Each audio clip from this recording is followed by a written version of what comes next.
আসসালামু আলাইকুম and good morning my to family. কেমন আছেন আপনারা সবাই?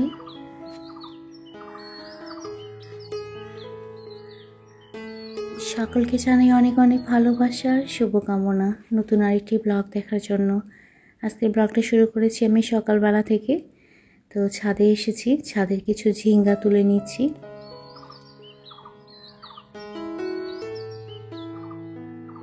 ঝিঙ্গা, বরবটি এগুলো খুব তাড়াতাড়ি পুরোট হয়ে যায়। তো খেয়াল করেন আগের ঝিঙ্গাগুলো একদম শুকিয়ে গিয়েছে। গাছ যতদিন বেঁচে আছে ততদিন এইভাবেই রেখে দেব। গাছ যখন মরে যাবে তখন ওগুলো তুলে বিচি করে রেখে দেব। কিছু কিছু ঝিঙ্গা এখনও তোলার উপযোগী হয়নি। তো গাছটা যে ওইদিকে নেমে গিয়েছে ওই সাইডে কিন্তু অনেকগুলো ঝিঙ্গা পুরোট হয়ে গিয়েছে। তো গতকালকে আন্টি বলতেছে যে এতগুলো ঝিঙ্গা তোমরা তুলোনি, গাছের ঝিঙ্গার বিচি যদি তুমি রাখো তাহলে আমাকে দিও। তো ভাবতেছি এই যে এখানে যে বড় দুটো ঝিঙ্গা আমি রেখেছি, আবার ওইদিকেও কিন্তু অনেকগুলো আছে যেগুলো বিচি করার উপযোগী, ওখান থেকে আন্টিকে দিয়ে দেব। আমার বড় দিকে গাছে পানি দিচ্ছে।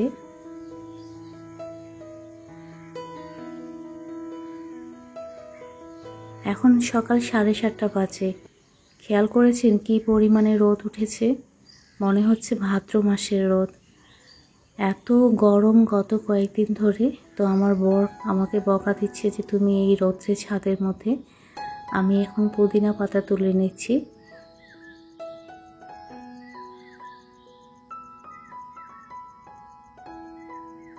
কিছুটা পুদিনা পাতা আমি তুলে নিয়েছি, আন্টি যে দিয়েছিল সেটা লাগিয়ে দিয়েছি। জানি না হবে কিনা, তবে হবে আমার বিশ্বাস। এখন অনেক গরম তো এই জন্য পুদিনা পাতা সেভাবে হয়নি, শীতের সময় একদম খুব বেশি হয়ে যায়।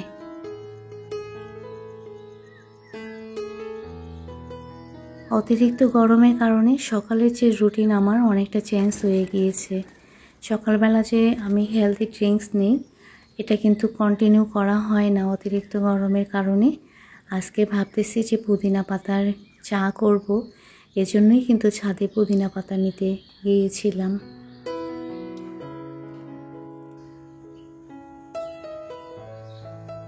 পুদিনা পাতার চা, তারপর গ্রিন টি, হলুদ যেটা পানি, জিরা পানি, মেথি পানি, এগুলো কিন্তু খুব আগে থেকে আমি খেতাম। মাঝেতে গ্যাপ পড়ে গিয়েছে ওই যে অতিরিক্ত গরমের কারণে।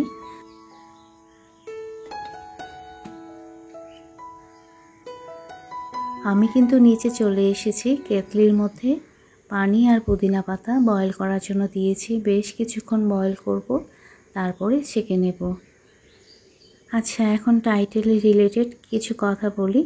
গত ব্লগে আমি বলেছিলাম যে ব্লগিংয়ের পাশাপাশি আমি কিছু করতে চাই, বাস চিন্তা করেছিলাম, সেটাই আপুদের কাছে শেয়ার করেছিলাম। অনেক আপুরা আমাকে শুভকামনা জানিয়েছে।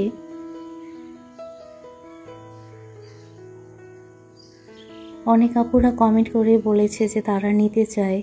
নীলুফার সিম্পল ব্লগ, সাথী আক্তার, রয়েল, শিউলি ওয়াহিদা, এমডি মনিরুল ইসলাম খকন, সানজিদা খানম, তাহেরা রহমান লিপি, নাসিমা ক্রিয়েশন থেকে নাসিমা আপু, রেজওয়ানা মাহমুদ, সেলিনা খানম, দিলরুবা পারভিন, সুলতানা ইয়াসমিন, এইসব আপুরা কমেন্ট করে আমাকে বলেছে যে তারা নিতে চায়। তো তারা দাম জিজ্ঞেস করেছে, আবার অনেকে জিজ্ঞেস করেছে যে ঢাকায় ডেলিভারি দেওয়া যাবে কি না। হ্যাঁ আপু, ডেলিভারি দেওয়া যাবে। আমি এই প্রসঙ্গে ভিডিওতে কিছু কথা বলবো।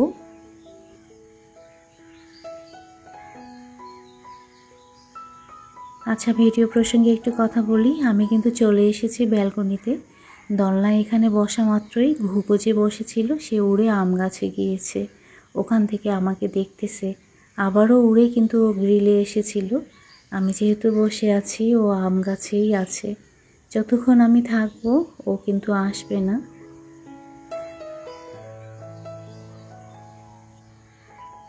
তো সৌদি টিভিতে কোরআন তেলাওয়াত চলছে আর চোখের সামনে ঘুঘু আমাকে দেখছে। খুব সুন্দর একটা পরিবেশ ফিল করতে করতে আমি এখানে পুদিনা চা যেটা সেটা খাচ্ছি। খুব বেশিক্ষণ এখানে থাকা যাবে না, কারণ আমি যতক্ষণ থাকবো ঘুঘু কিন্তু আসবে না। আর এদিকে আমি রান্নাঘরে চলে এসেছি।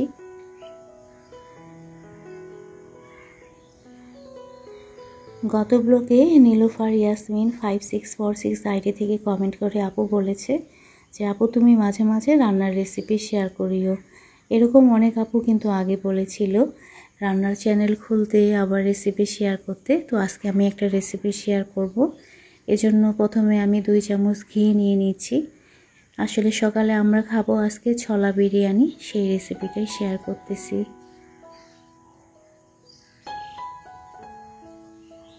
ঘিয়ের সাথে সাদা তেল গরম করে নেওয়ার পরে আমি গোলমরিচ, লং, দালচিনি, সাদা এলাচ, তারপর জিরা, পেঁয়াজ আর রসুন বাটা এটা দিয়ে হালকা ভেজে নেওয়ার পরে আমি আজকে যে ছোলা বিরিয়ানি করব সেটা চিনি গুঁড়া চাল দিয়ে। তো আমার মেয়ে চালটা ধুয়ে রেখেছিল, এখন আমি খুব ভালো করে ভেজে নেব পরিমাণ মতো লবণ দিয়ে।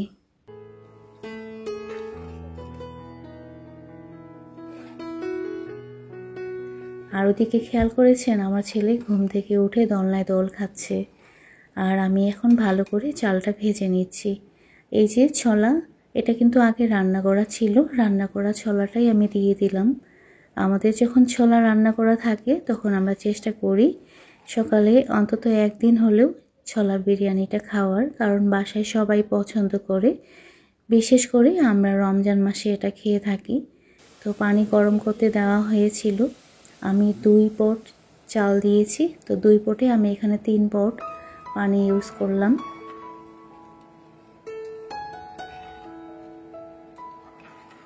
পোলাও বিরিয়ানি রান্না করার ক্ষেত্রে সবসময় 1 পট পানি কম দিতে লাগে। আমরা সাধারণত যা চাল তার ডবল পানি দিই, কিন্তু পোলাও বিরিয়ানির ক্ষেত্রে 1 পট পরিমাণ পানি সবসময় কম দিতে লাগে, তাহলে খুব সুন্দর ঝরঝরা হয়।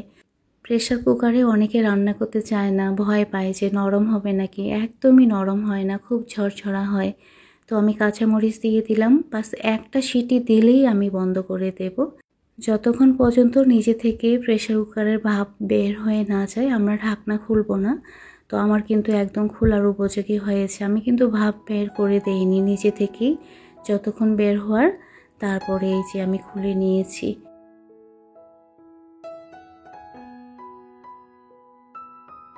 এদিকে তুরাবি আলু ভর্তা করে নিয়েছে, পাওয়ার ভর্তার মধ্যে একটু মরিচ কম দেওয়া হয়েছে।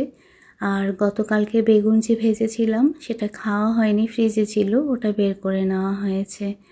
আর আমি পোলাও সুন্দর করে একদম প্লেটের মধ্যে সার্ভ করে নিয়েছি।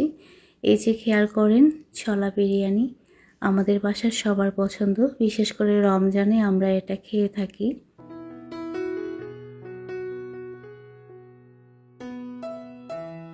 তো এখন তুরাবি টেবিল রেডি করে দিচ্ছে আর আমি একটু ভিডিও করতেছি। তো বাবা আমাকে বলতেছে তুমি রেডি হয়ে নাও।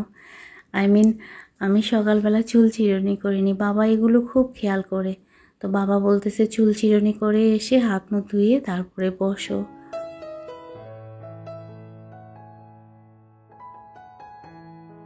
তো টেবিলে সবাই খাওয়া শুরু করে দিয়েছে, এরই মধ্যে আমি কিন্তু ওয়াশরুমে গিয়েছিলাম একটু ফ্রেশ হওয়ার জন্য, কারণ বাবা বলল হাত মুখ ধুয়ে চুল চিরুনি করে এসে বসতে। আলহামদুলিল্লাহ, খেয়াল করেছেন বাবা আজকে বারানি নিয়েছে, বিরিয়ানি, পোলাও, তারপর খিচুড়ি, এগুলো বাবার খুব পছন্দ। আর এই যে খেয়াল করেন বিরিয়ানিটা কিন্তু অনেক ঝরঝরা হয়েছে। আচ্ছা, নাস্তা খেতে খেতে এই পর্যায়ে এসে বরাবরের মতো রিকোয়েস্ট করি, যারা এখনও আমার ভিডিওতে লাইক করেনি প্লিজ ভিডিওতে একটা লাইক করে দিন। আর ভিডিওটা যদি ভালো লেগে থাকে তাহলে ভিডিও রিলেটেড একটা হেলদি কমেন্ট করে দেবেন। ওকে,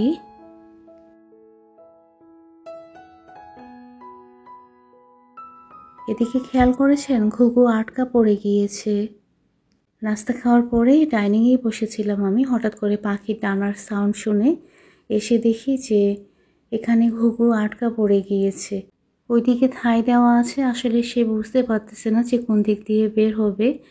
আমরা ওর কাছে গেলে ও ভয় পাচ্ছে, তো দূর থেকে আমি দেখতেছি যে ও কখন বের হয়ে যাবে। এই যে খেয়াল করেন, তো উড়ে কিন্তু ও গিয়েছে ওই যে গ্রিলের মধ্যে। এটা কিন্তু ছেলে ঘুঘু ছিল, মেয়ে ঘুঘু কিন্তু বাসার মধ্যে বসে আছে।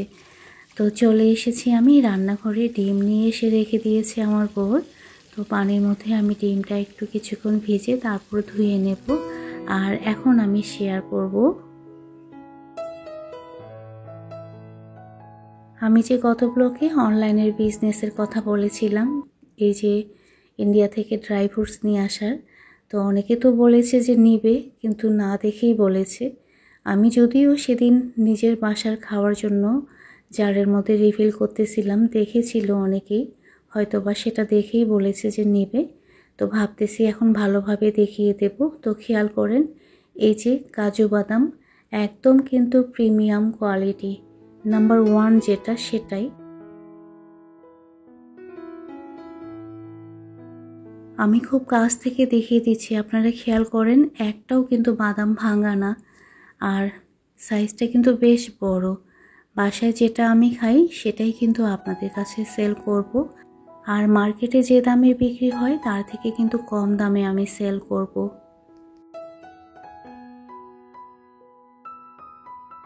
আমি এই সপ্তাহে ইন্ডিয়াতে যাব, তো যারা যারা নিতে চান আরেকবার রিকোয়েস্ট করব, এখানে তো কমেন্ট করবেন, তার সঙ্গে আমার যে হোয়াটসঅ্যাপ নাম্বার দেওয়া আছে নিচে, এই নাম্বারে নক করে আমাকে কনফার্ম করবেন, তাহলে আমি বুঝতে পারবো যে কতখানি নিতে পারবো। এই যে পেস্তা বাদাম, আমি কিন্তু পেস্তা বাদামের কথা বলিনি, তো কয়েকজন আপু কমেন্ট করে বলেছে পেস্তা বাদামের কথা, আবার কেউ কেউ আখরোটের কথা বলেছে। তো বাসায় আমার যেটা পেস্তা বাদাম আছে আমি সেটা দেখিয়ে দিচ্ছি, যদি সম্ভব হয় তাহলে পেস্তা বাদাম নিয়ে আসবো। আর হ্যাঁ, দামের ব্যাপারটা ক্লিয়ার করব আমি তখনই যখন জিনিসগুলো আমি দেশে নিয়ে আসবো।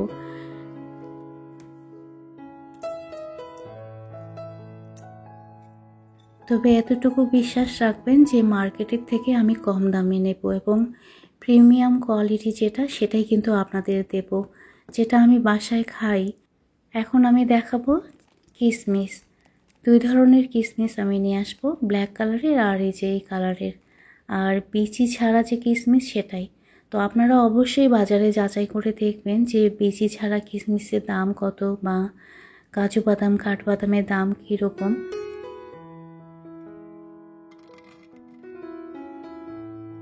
মার্কেটে যা প্রাইস তার থেকে তো আমি কম দামে দেব, তারপরও আপনারা বাজারে একটু যাচাই বাছাই করে নেবেন। যে এই যে কিশমিশের কথা বলতেছি, এটা কিন্তু বিচি নাই, আর কাজু বাদাম কাঠবাদাম একদম প্রিমিয়াম কোয়ালিটি।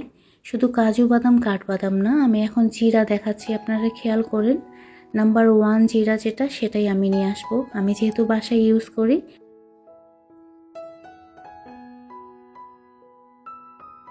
এই যে দানাগুলো দেখেন লম্বা লম্বা কতগুলো আছে, কিন্তু একদম ছোট ছোট মোটা মোটা, সেগুলো কিন্তু ভালো না। জিরা যত লম্বা হবে সেটার ফ্লেভার কিন্তু তত বেশি হবে।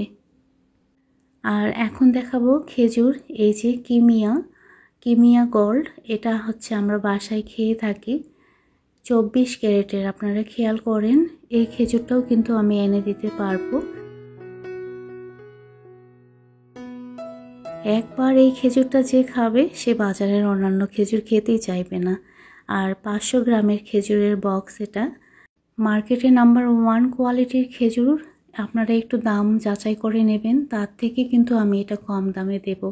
আমি অলরেডি কিন্তু মার্কেট যাচাই করেছি, যার কারণে আমি বারবার বলছি যে মার্কেটে যা দাম তার থেকে কম দামে দেব।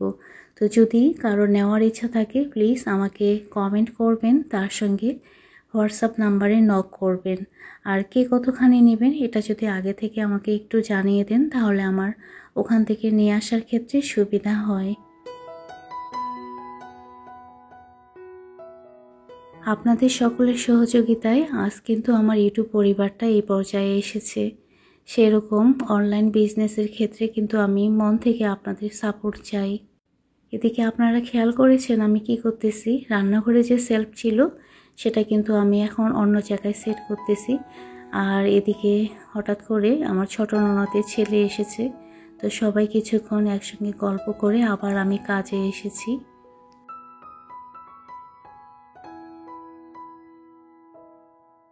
আচ্ছা, আমি কি করতেছি আপনারা দেখতে থাকুন, আর এই পর্যায়ে এসে আরেকবার রিকোয়েস্ট করব, যারা ফার্স্ট টাইম আমার চ্যানেলটা ভিজিট করেছেন, আজকের ব্লগটা যদি একটু পরিমাণ ভালো লেগে থাকে তাহলে লাইক আর কমেন্ট করবেন। আর এ ধরনের ডেইলি লাইফস্টাইল ব্লগ আপনারা যদি দেখতে পছন্দ করেন তাহলে আমার চ্যানেলটা সাবস্ক্রাইব করে আমার পাশে থাকবেন। ওকে, আর যারা এই কাজটা ইতিমধ্যে করেছেন আপনাদের সকলকে মন থেকে অসংখ্য ধন্যবাদ, ভালোবাসা আর দোয়া।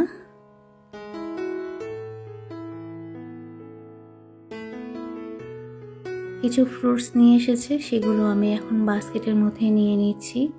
আচ্ছা, ফ্রুটসগুলো বাস্কেটে নিতে নিতে এই পর্যায়ে একজনের কমেন্ট পড়ব। আখিমণি 8325 আইডি থেকে কমেন্ট করেছিল, মাশাআল্লাহ তোমার গোছানো কাজ, কথা, রেসিপি খুব সুন্দর। এখন অনেক রাত, চোখে ঘুম, তারপরও তোমার ভিডিওর দিকে তাকিয়ে থাকি। তোমার কথা শুনতে সত্যি এত ভালো লাগে। আমি ঢাকা সাভারে, আমার বাড়ি সিআরপির হসপিটালের পাশে। আমার বয়স 57, ভালো নাই, বিভিন্ন সমস্যায় রাত জেগে তোমার ভিডিও দেখি। খুব ভালোবাসি তোমাকে, আল্লাহ তোমাকে সর্বত্র হেফাজত করুন, আমিন।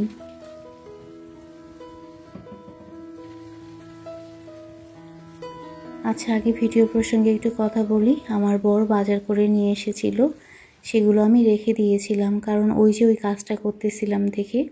তো এখন আমি মুরগি নিয়ে এসেছি 2 ধরনের, সেগুলো ভালো করে ধুয়ে নেব।